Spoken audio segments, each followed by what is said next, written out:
Juízes 7:16, diz assim: Então repartiu os 300 homens em 3 companhias, e entregou a cada homem uma trombeta, um cântaro vazio, com uma tocha dentro dele. E disse-lhes: Olhem para mim e façam como eu fizer. Quando eu chegar às imediações do arraial, assim como eu fizer, façam vocês também. Quando eu tocar a trombeta, e todos os que comigo estiverem, então vocês também tocarão a sua trombeta ao redor de todo o arraial, e dirão: pelo Senhor e por Gideão. Gideão e os 100 homens que estavam com ele chegaram às imediações do arraial por volta da meia-noite, pouco tempo após a troca das guardas. Tocaram as trombetas e quebraram os cântaros que tinham nas mãos. Assim, as 3 companhias tocaram as trombetas e despedaçaram os cântaros, segurando a tocha na mão esquerda e a trombeta na mão direita, e gritavam: uma espada pelo Senhor e por Gideão. Deus abençoe a sua palavra nos nossos corações. O tema da mensagem dessa noite é Gideão e os 300. Gideão e os 300. A história de Gideão, eu creio que é muito conhecida. A Bíblia fala que no período dos juízes, Deus, ele não levantou reis, ele não levantou sacerdotes e não levantou profetas, mas ele levantou juízes que eles julgavam, eles governavam, eles direcionavam a nação de Israel por um período de tempo. E diz a Bíblia que nos dias de Gideão havia uma nação que combatia em especial contra a nação de Israel. Eram os midianitas. Quem eram os midianitas? Ou qual era a característica principal dos midianitas? Cada nação inimiga de Israel tinha uma característica. Por exemplo, os filisteus eram uma nação sanguinária, era uma nação muito violenta. Eles gostavam de destruir tudo, de matar tudo, todas as pessoas. Os midianitas já era diferente. Eles atentavam em especial, para a provisão das outras nações inimigas. Em outras palavras, eles ficavam esperando de longe as nações plantarem, as nações colherem, para depois eles irem lá e saquearem as nações. E Israel, por muito tempo, estava sofrendo os ataques dos midianitas.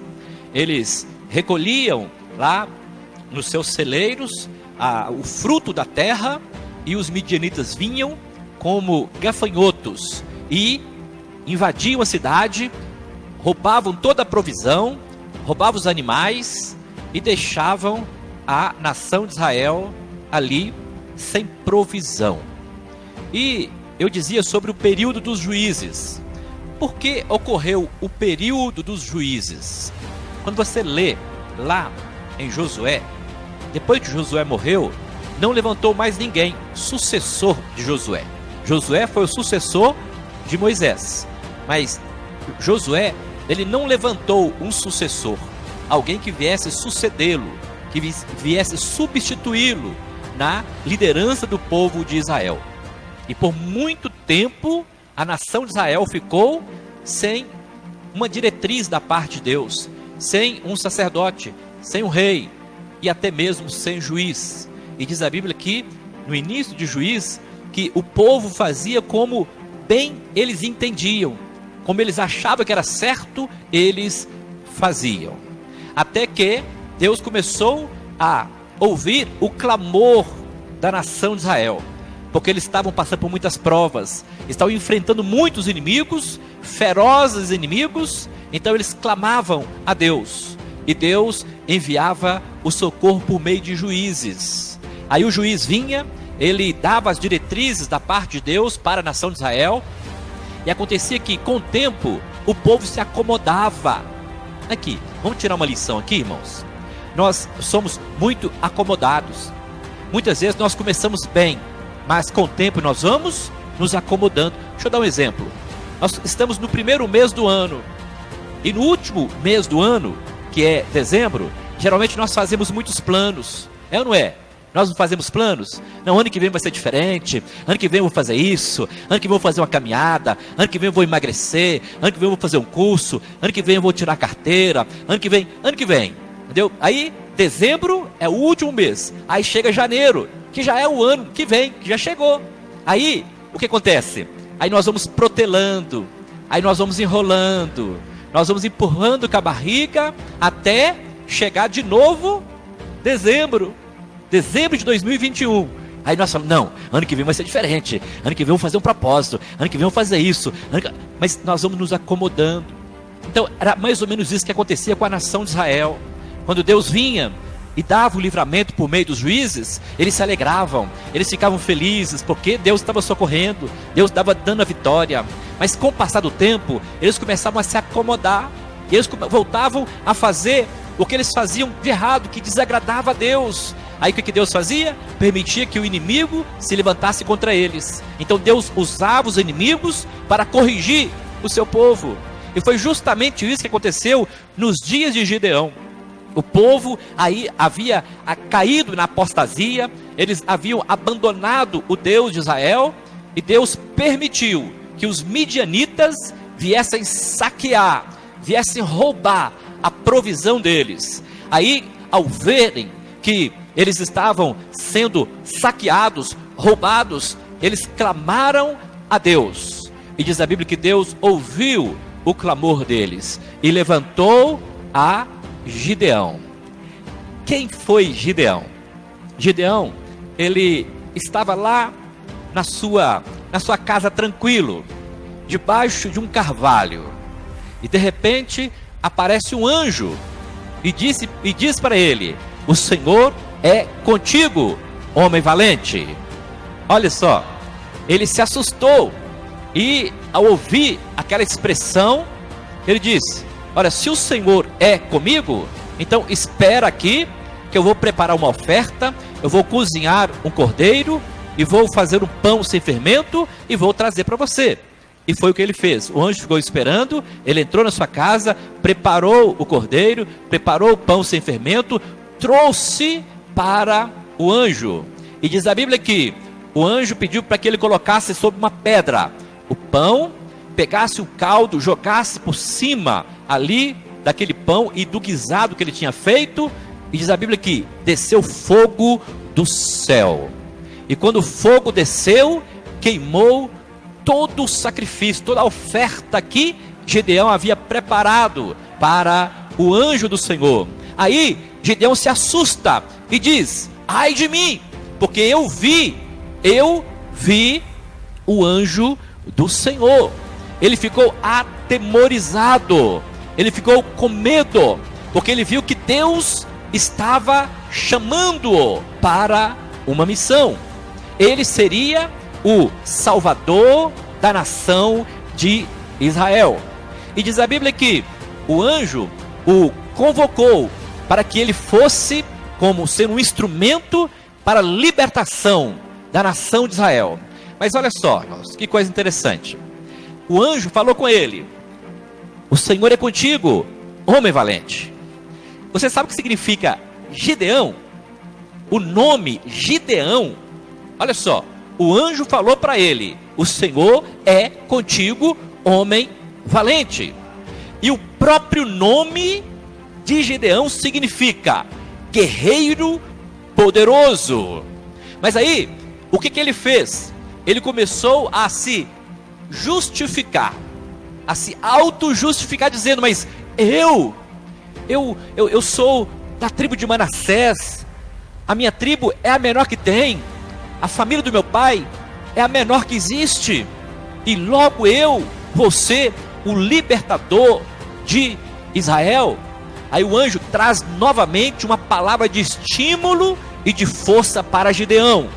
Ele fala: vai nessa tua força, ó homem de Deus. Então, irmãos, aqui, vamos tirar uma lição aqui também desse texto. Deus, ele está sempre trazendo palavra de motivação para as nossas vidas. Ele não olha a nossa pequenez, ele não olha a nossa fraqueza, ele não olha a nossa fragilidade, ele não olha a nossa estatura, mas ele olha o nosso coração. E quando Deus nos chama aqui, Deus transforma medroso em corajoso. Apesar que o seu nome, apesar que o nome de Gideão significa guerreiro poderoso, mas lá no fundo havia um medo. Ele estava meio temeroso. Por quê?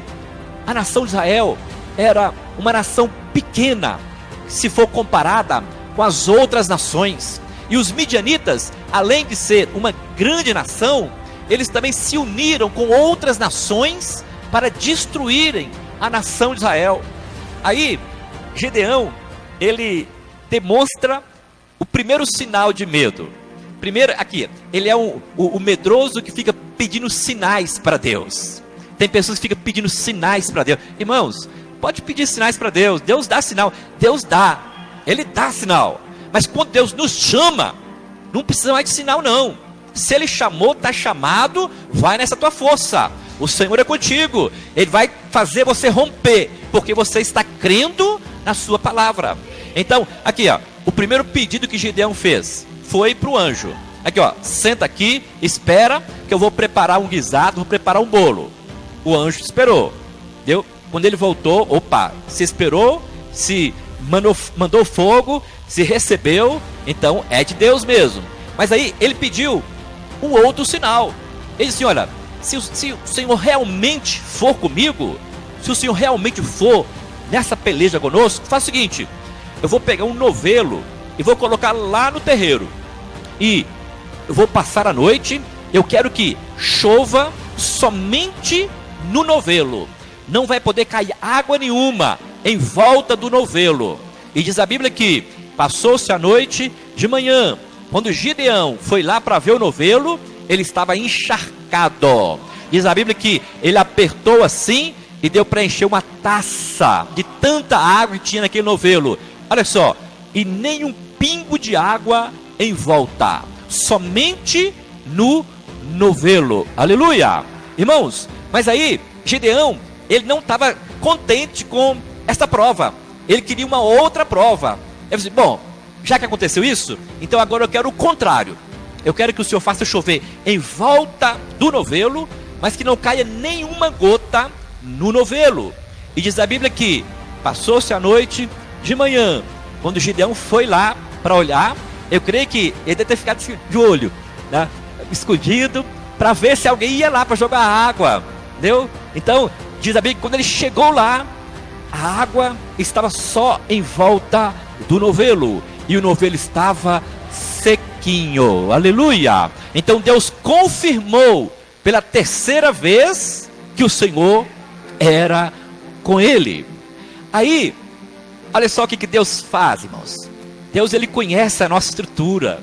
Deus conhece a minha estrutura, ele conhece a sua estrutura, ele conhece a nossa estrutura. Aí, olha só o que Deus ainda falou para Gideão. Aqui, Gideão, você está com medo? Se você estiver ainda com medo, você vai ver isso registrado no capítulo 7, no versículo 10. Se você ainda estiver com medo, o que você vai fazer? Você vai lá no acampamento dos midianitas e escuta o que eles estão falando.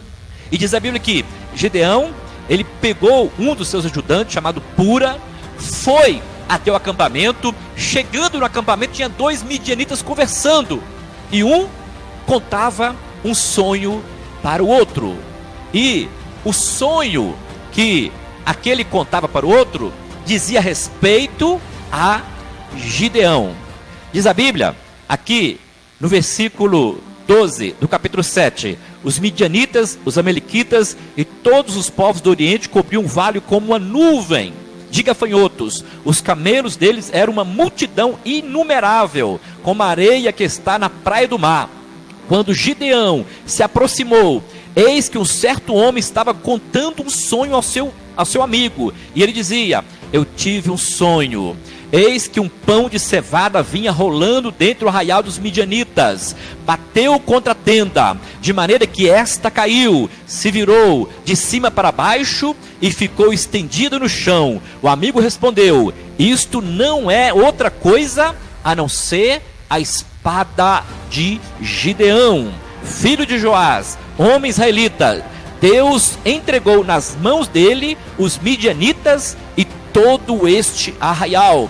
Quando Gideão, versículo 15, quando Gideão ouviu o relato deste sonho e o seu significado, adorou o Senhor. Voltou para o arraial e disse, de Israel, e disse: levantem-se, porque o Senhor entregou o arraial dos midianitas nas nossas mãos. Aí entra, irmãos, o texto que nós acabamos de ler. Aí vem o chamado dos 300. Mas antes de aparecerem os 300, eram 32 mil homens. Israel tinha 32 mil homens. E quando eles já estavam enfileirados, preparados para a batalha, Deus disse: é muita gente. Mande os medrosos, os tímidos, voltarem para casa. E diz a Bíblia que daqueles 32 mil, 20 mil foram embora. 20 mil foram embora, sobraram 12 mil. E diz a Bíblia que quando Deus olhou aqueles 12 mil, disse: ainda é muito, leva-os para beber água.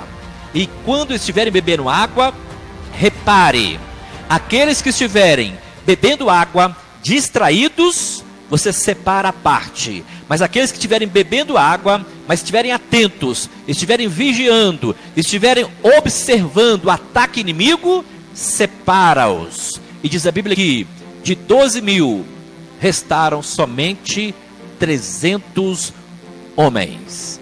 Gideão e mais 300 venceria uma multidão inumerável de inimigos. Agora, por que Gideão venceria? Primeiro, porque ele deu ouvido, ele deu crédito ao chamado de Deus para a sua vida. Toda vez que nós ouvimos a voz de Deus, irmãos e irmãs, nós vamos ser bem-sucedidos, independente da nossa capacidade. Gideão, ele não tinha nada para ser vencedor, porque era fraco, ele tinha a menor tribo, a menor família. Ele, apesar de ter o nome de guerreiro, ele era amedrontado, era medroso. Mas Deus entrou na sua história e fez com que ele viesse a prevalecer. Agora, como que isso se deu? Nós vamos ver por meio de 3 situações. Deus deu uma direção para Gideão. Ele disse para Gideão providenciar uma trombeta, um cântaro vazio e uma tocha. Eles venceram, 300 homens venceram milhares ou até milhões de inimigos com simplesmente cada um com uma trombeta na mão, um cântaro vazio e uma tocha dentro. E Deus deu a direção. Qual foi a direção? Vocês vão pegar a trombeta, vocês vão cercar o exército, o acampamento inimigo. Vão ser 3 legiões, 3 divisões, 3 unidades de 100, 100, 100 e 100. Vocês vão cercar o acampamento midianita. E quando Gideão der a ordem, quando ele tocar a trombeta, todos tocarão juntamente com ele. E depois que ele tocar a trombeta, vocês vão quebrar o cântaro. E quando quebrar o cântaro, vai surgir a tocha. Irmãos, olha aqui, vamos contextualizar aqui um pouco. Imagina, naquela época não tinha luz elétrica, tá? Não tinha lanterna, não tinha luz, artificial, era só natural.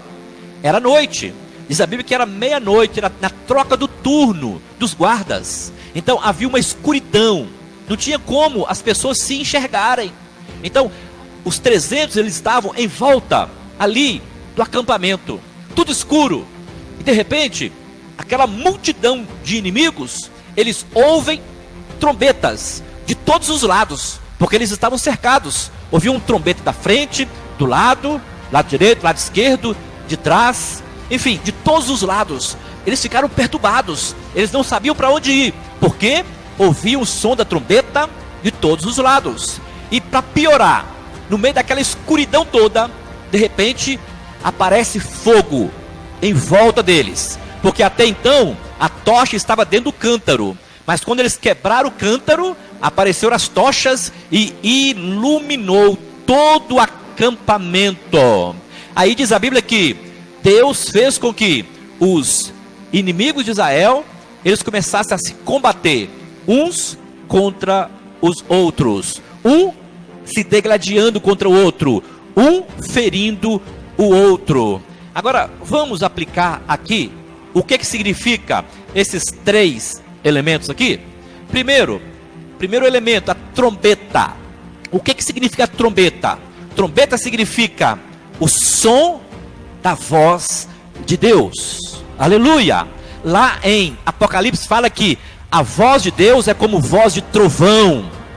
Voz de trovão. É como se fosse uma trombeta que tocasse em toda a terra. É por isso que um dos profetas menores diz assim, ó: tocai a trombeta em Sião.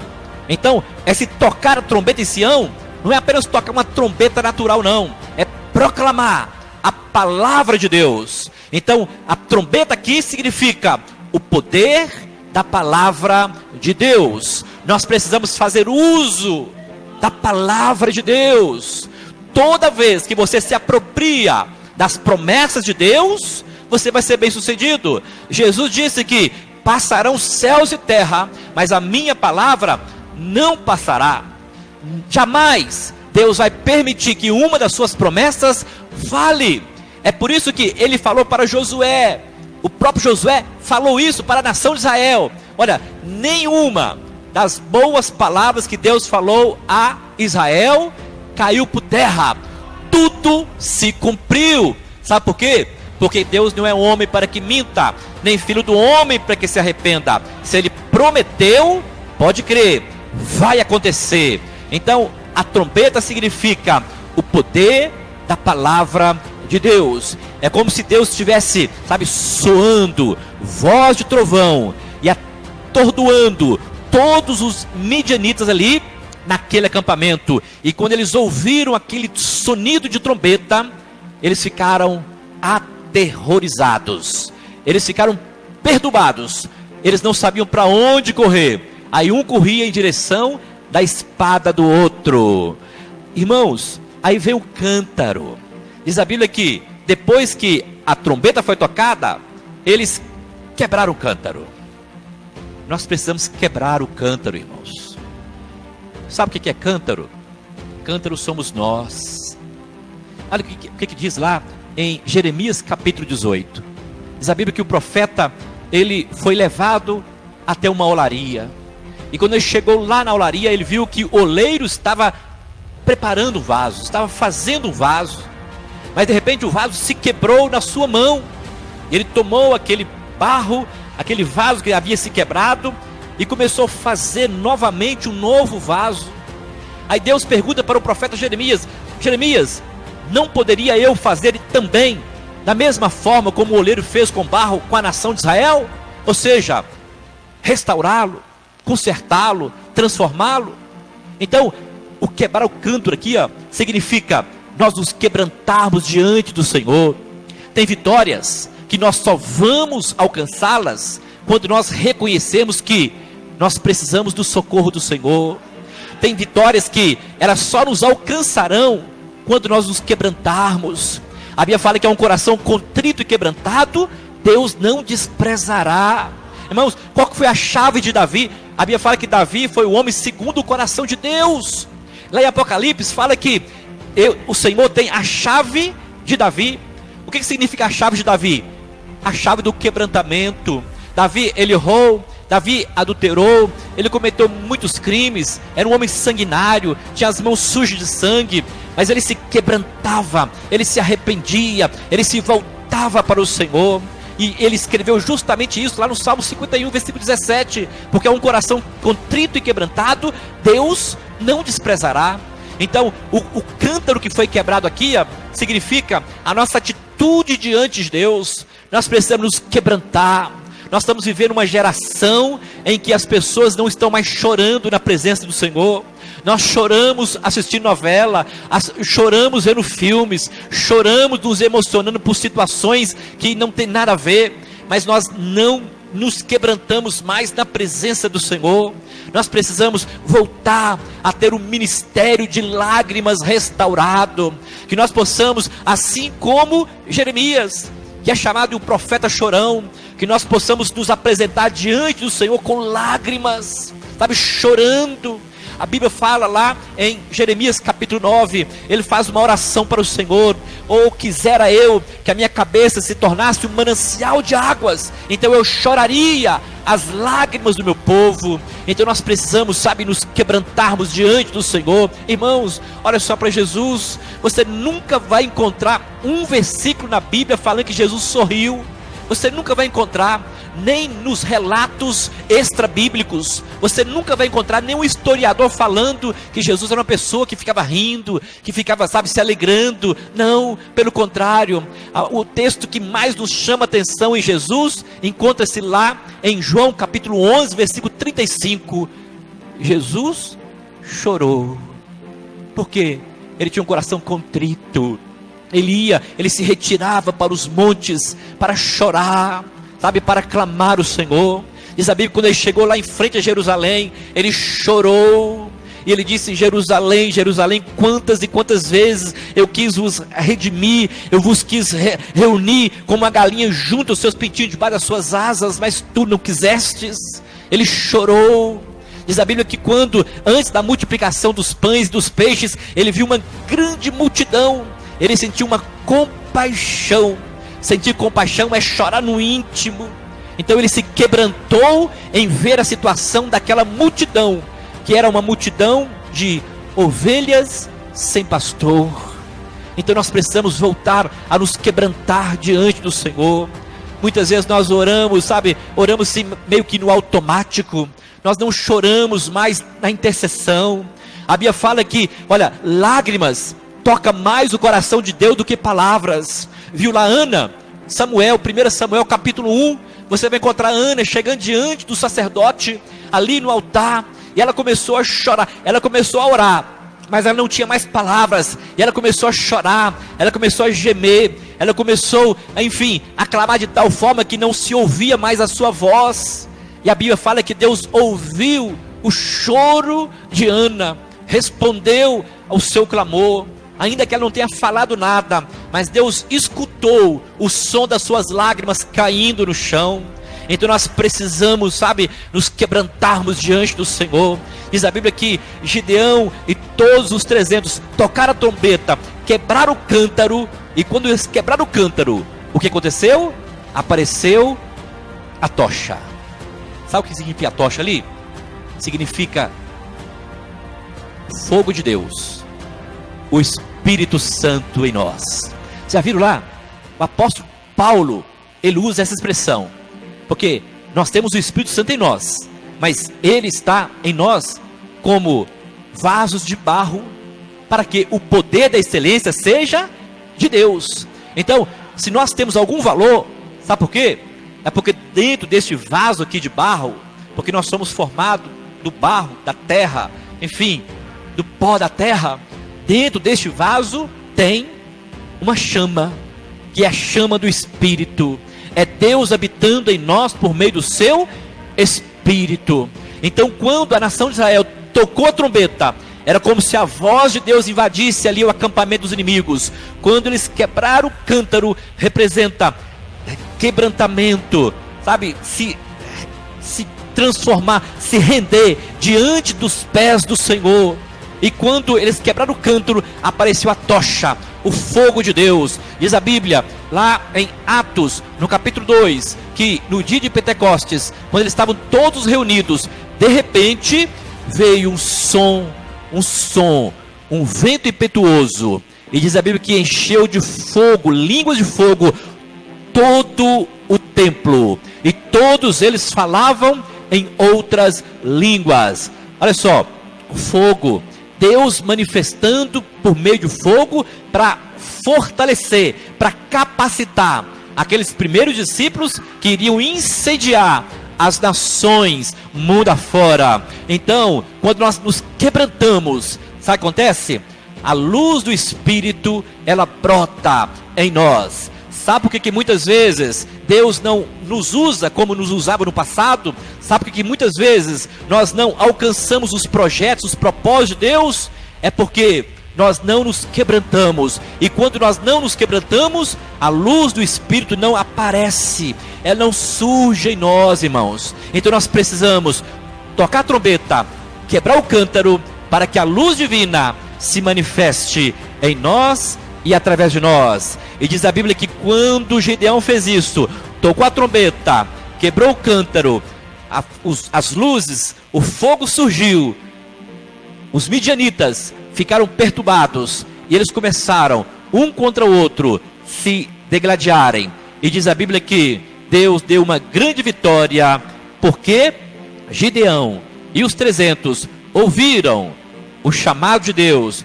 ouviram a voz do Senhor. Então toda vez que nós damos crédito à palavra de Deus, nós vamos nos tornar mais, muito mais do que vencedores em Cristo Jesus.